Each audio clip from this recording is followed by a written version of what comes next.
Hiding inside the walls of your home, right now, there are these silent guardians standing watch. They are literally the only thing protecting you from some pretty invisible dangers. But do you really know what they are and how they actually work? Okay, so here's a little challenge.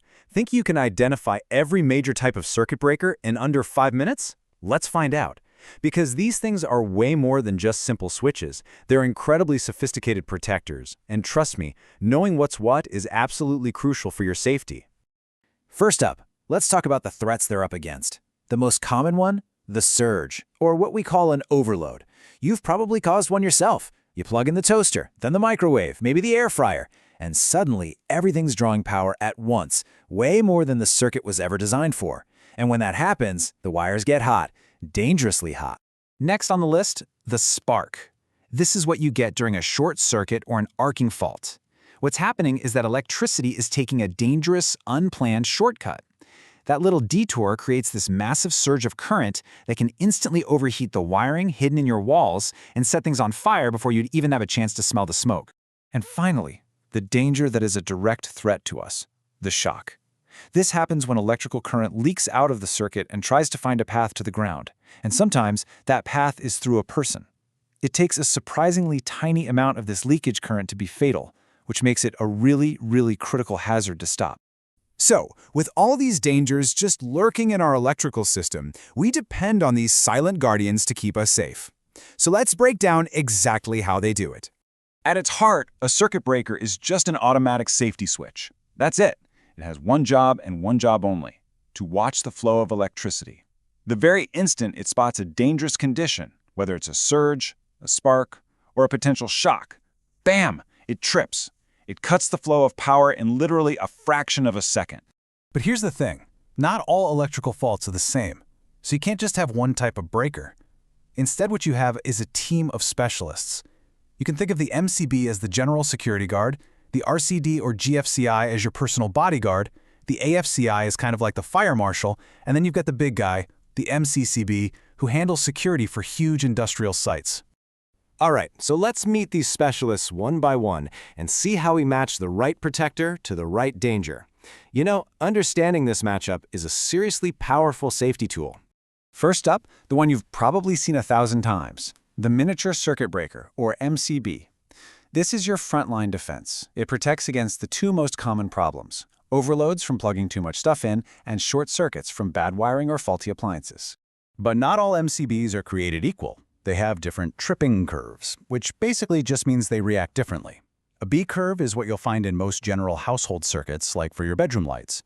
But for a kitchen, you'd probably want a C curve. Why? Well, think about a microwave. That motor inside draws a massive, but very brief, surge of power. We call it inrush current, the split second it turns on. A C curve is smart enough to ignore that little kick so it doesn't trip unnecessarily. The D, K, and Z curves, those are for even more heavy-duty industrial machines. So, an MCB is awesome at protecting wires from melting.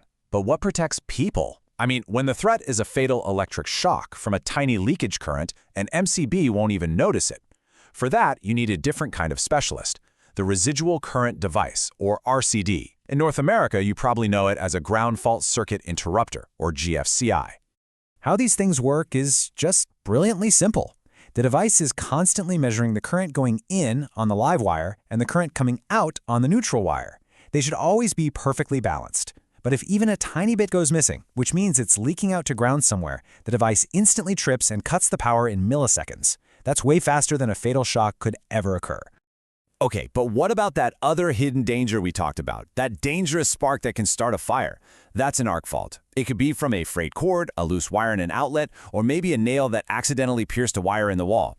To stop this, we call in the fire watcher, the arc fault circuit interrupter, or AFCI. An AFCI is almost like a smoke detector, but for your wiring. It has these really smart electronics inside that are constantly listening to the pattern of the electricity. It can actually tell the difference between the normal little spark you get when you flip a light switch and the dangerous, sputtering sound of a hazardous arc.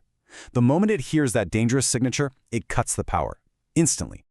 So the really crucial thing to get here is that these devices all work together. They form a complete layered system of safety. Your wires are protected from overloads by the MCBs. You are protected from shock by RCDs or GFCIs, and your entire home is protected from those hidden fire risks by AFCIs. It's all one big system. And that brings us to the most practical part of all this, knowing your own panel. This is all about giving you the power to understand the system that's working inside your own home. Now that you know all the players on the team, I've got a question for you. What's protecting your home? Are all these layers of safety actually in place? So here's your call to action. The next time you walk past your electrical panel, just pause and take a look. And please don't touch anything, just look. You'll often see labels or maybe little test buttons that give away which ones are GFCIs or AFCIs. See if you can spot the different types that are protecting all the different circuits in your home. Because ultimately, you can have all the technology in the world, but your home's single most important safety feature is your knowledge of it. Understanding these silent guardians is the absolute first step in making sure they can do their job to protect you. Thanks for watching.